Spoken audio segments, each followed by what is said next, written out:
On today's show, it's Walleye Opener. High time for bait businesses, especially this humble shop on Highway 65. The Minnesota couple leaves corporate life behind to live in fishing bass lane and find out what those little black spots on the fish you catch might mean.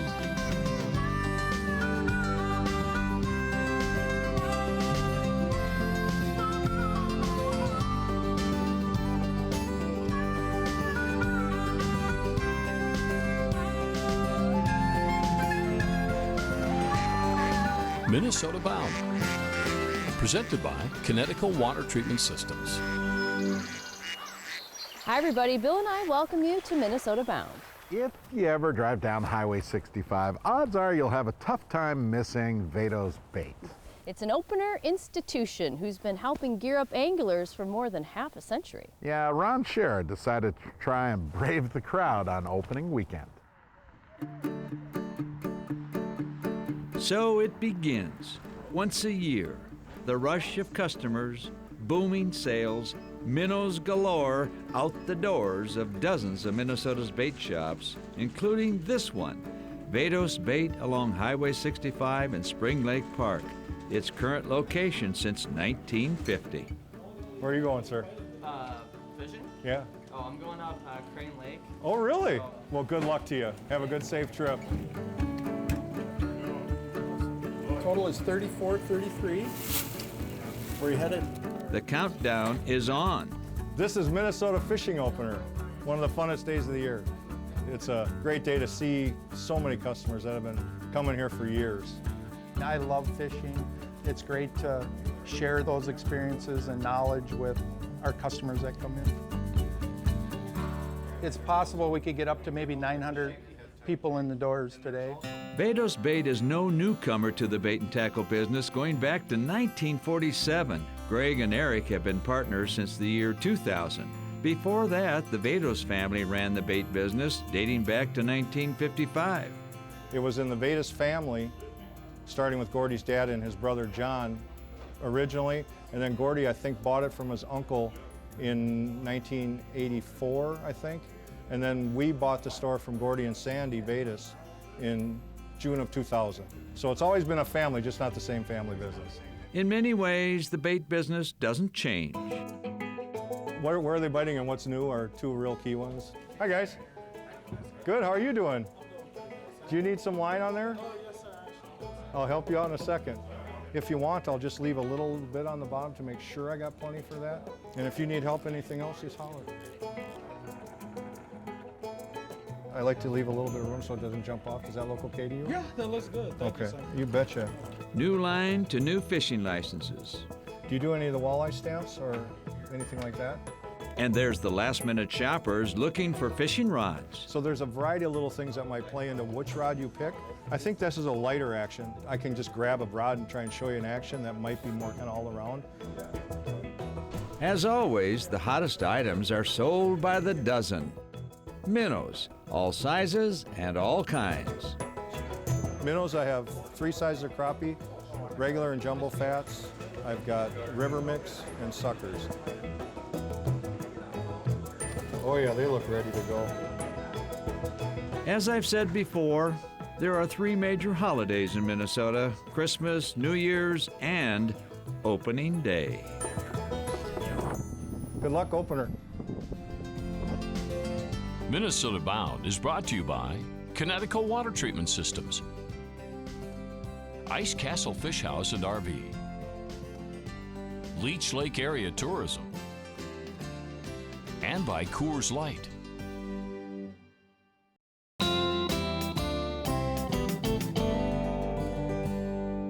Up next, Travis Frank introduces us to a couple who shared the dream of fishing for a living. Josh and Bree Douglas found a way to live life in the bass lane. Tucked in the forest near Minnesota's Mille Lacs Lake, Josh Douglas prepares for a day on the water.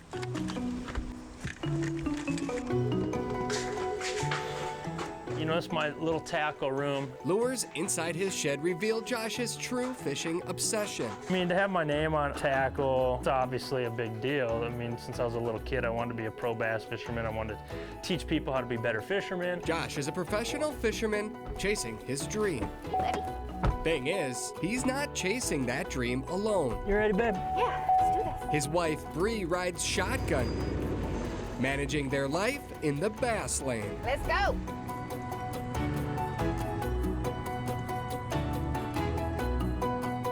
I think I heard Life in the Fast Lane or whatever and was like, man, that just seems like that's our life. It's just, it's tournament after tournament. It's a fast lifestyle, chasing bass all around the country, so it just definitely is a life in the bass lane for sure.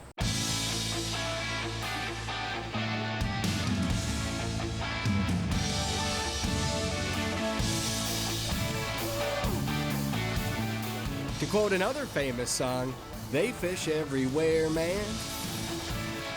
Lake Kissimmee near Orlando, Florida. We've done Sam Rayburn in Texas. Yeah, a lot of Texas. Lake Fork in Texas. North Carolina, South Carolina, Georgia. Lake Hartwell, upstate New York, Yeah, Lake that's Champlain, St. Lawrence River. We were after the Potomac at Washington, D.C. Oklahoma's big. Lake St. Clair. We've been through the UP a couple times this year. That's always fun. I guess 175 to 200 days we're on the road. Yeah. Go ahead, right now, Sean. All while living in the back of their truck. This is home for half the year. Yes, our Lance camper. We make it work. It's amazing what you don't need to survive. It's pretty awesome. Depends on the time of year and where we are, but most of the time I really do love it. Bree embraced this lifestyle after leaving the corporate world behind. For 15 years, I was a financial analyst at a major mortgage company here in the cities. Now she's Josh's business partner on the water. I run video and photos for him and help run his media and been able to make a career out of it. How deep are we? Like 13 feet right here. I like to be in front of the camera, I like to talk, I like to teach people stuff. It's like a crawdad to them, and they eat crawdads here. Thanks, Bree. Teaching others how to catch more bass ultimately pays their bills. It's a business, and basically fishermen are hustlers. We're gonna do whatever we can to make money with the rod and reel out there, so that includes tournament winnings. Obviously, that's a big one. Guiding. I absolutely love guiding. And then you have the sponsor aspect, of course. Figure out a good depth range. And creating educational videos. I think that's the biggest thing. It's most important with smallmouths, trying to find that depth range that they're biting in. Again, I don't think neither one of us are necessarily trying to get rich. If we can keep gas in the boat and keep this thing going, we always say we're living rich. Most importantly, lift it back up. They're living this life together. That is the most exhausting filming you will ever do in your life. Teamwork definitely makes the dream work in this situation, big time. All right, have at it. Right here, I got a good rock right here, and I can see it on the active target. Here we are, and it's pretty awesome. You can do it, just with hard work and perseverance. Stay on. You can have whatever you want if you're willing to go and chase it. A simple concept inspired by a fish. Oh boy, that was a jump. That's a big one too, guys. Woo! That's like a 5 or 6 pounder. Another day. Heck yeah. And another trophy for Minnesota's power fishing couple. Beauty bass. Living their life in the bass lane. I got it. You got it? Right on. Fist bump. More than a dream come true, because it is a fast lifestyle. It is life in the bass lane, but at the same time, if it could all stop today, we already won.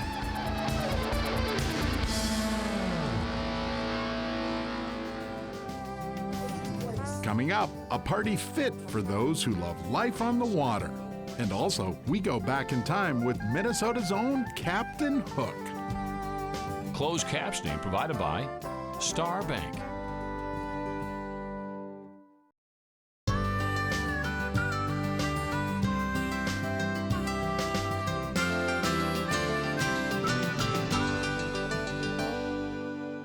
New York Mills might not be Minnesota's biggest town, but it certainly is one of the most important, especially for folks who love life on the water.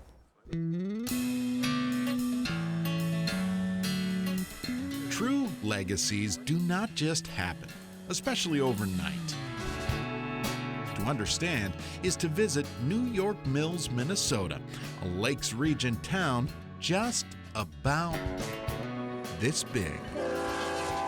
This is working class country, where people put in hard-earned hours. I mean, that's one thing that we do is... Todd Osmus understands. We kind of pride ourselves in our work to make sure that we do it right and do it the best we can. Todd works as part of New York Mills' biggest employer, Lund Boats.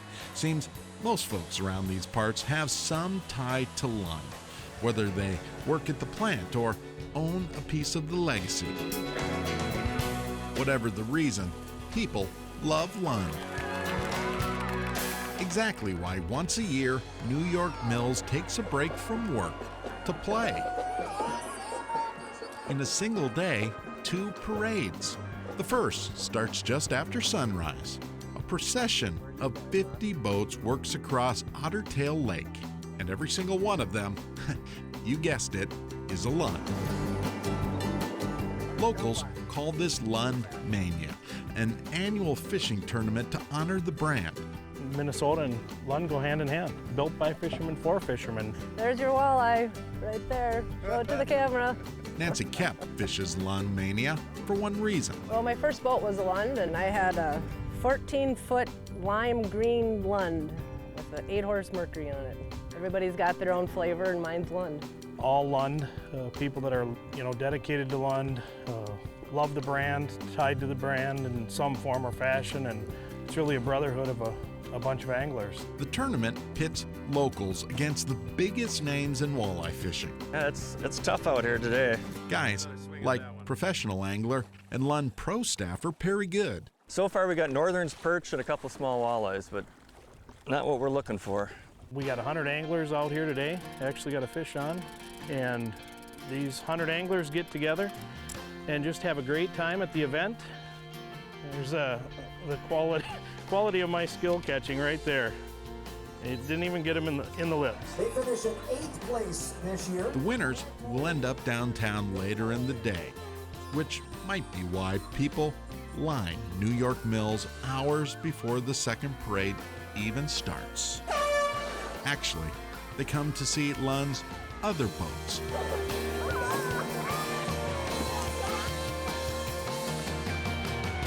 The Main Street boat race gets people fired up.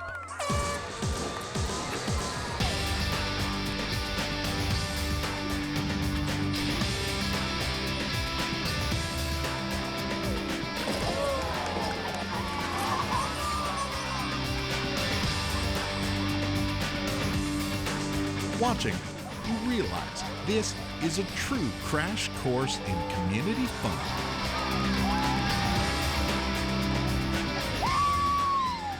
All because of a single company. It is one of the staples of the community. I mean, it's just great to be part of. And a legacy started on a simple idea that people like time on water.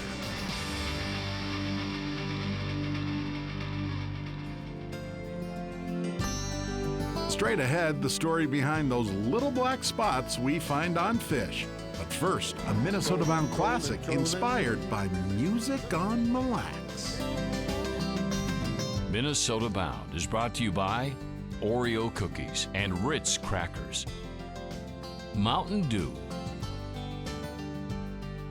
and by Totem Resorts, the premier destination for world-class fishing.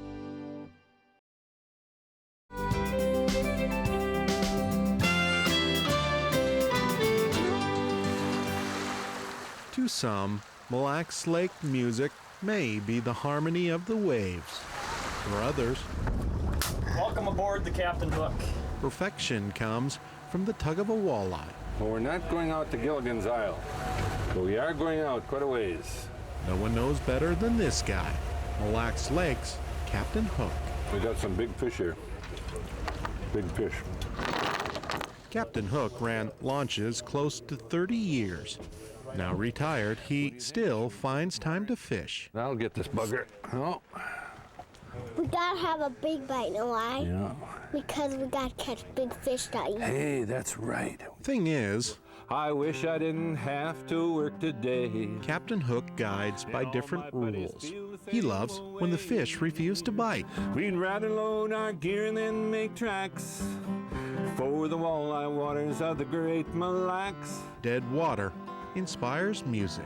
Let's go fishing on Mille Lacs, and then we'll set it up, and then we'll go again. One more time. A lot of them wonder what's going to happen, and they're probably not used to hearing somebody play on a boat. Trolling, trolling, trolling. A longtime music teacher in Onamia, Captain Hook's passion for song led to his guiding. Everyone now. Fisherman Chris Solberg remembers his first trip. We're out here fishing, all of a sudden he pulls out his guitar, and I'm thinking, oh, what is this all about? And he breaks into a song called Fishing on Mille Lacs, and I've known it ever since. Chris, here we go. Here we Let's go fishing on Mille Lacs today. You hear it once and you can't get it out of your head. Say if we can you say let's go fishing? Let's go fishing on Mille Lacs, and then we'll set it up, and then we'll go again. Music is part of what life is all about. The aestheticness of knowing how it reaches your soul. Trailers, for sale or rent. It's part of me. And when I can express myself and feel it inside my heart, that is like, that's living. King of the walleye. And a song better than the best of any baits? You betcha. He'll say, I think we need a song, and he'll grab his guitar and he starts playing, and somebody will get a bite and he'll go, see there? He says the music brings him in every time. Oh, there the boy! Warren, come here and give me a high five right there. Let's go fishing on Mille Lacs today. Well, it must be working. And the next day if we can. You guys are good luck. Look at that. See, here comes a fish. Decent fish. We'll set it up and then we'll go again. So, next time you're afloat, listen up.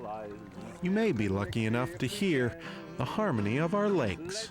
Just think of Captain Hook. And then we'll set it up and then we'll go again and again. Well, it's always an entertaining experience with the captain. One more time, we'll set it up and then we'll go again.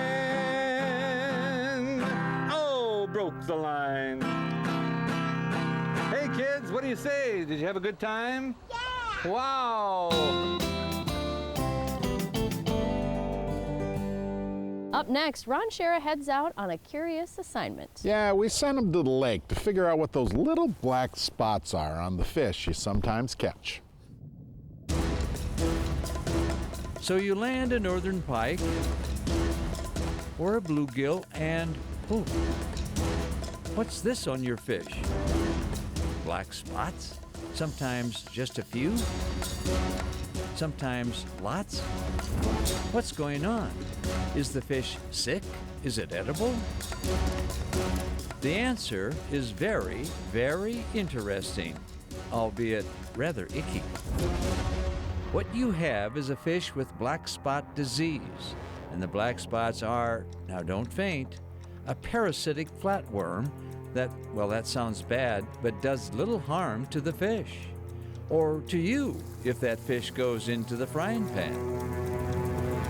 How those black spots got there on the fish's skin is the really fascinating part of this story.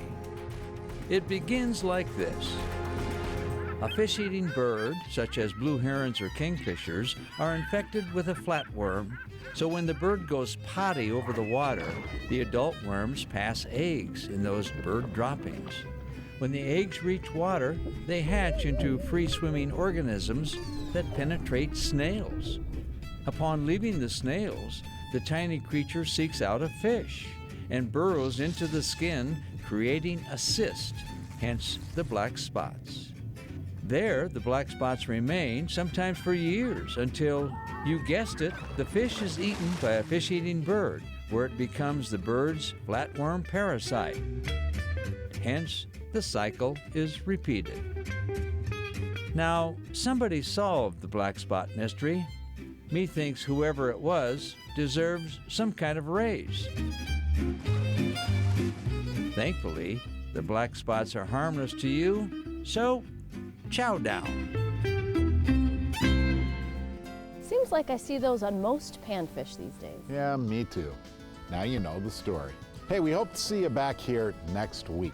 In the meantime, don't forget to introduce a kid to the great outdoors. Transportation provided by Premier Transportation. Call 1-800-899-7433. To get more Minnesota Bound, including full episodes, go to mnbound.com. And to follow our latest adventures, like us on Facebook.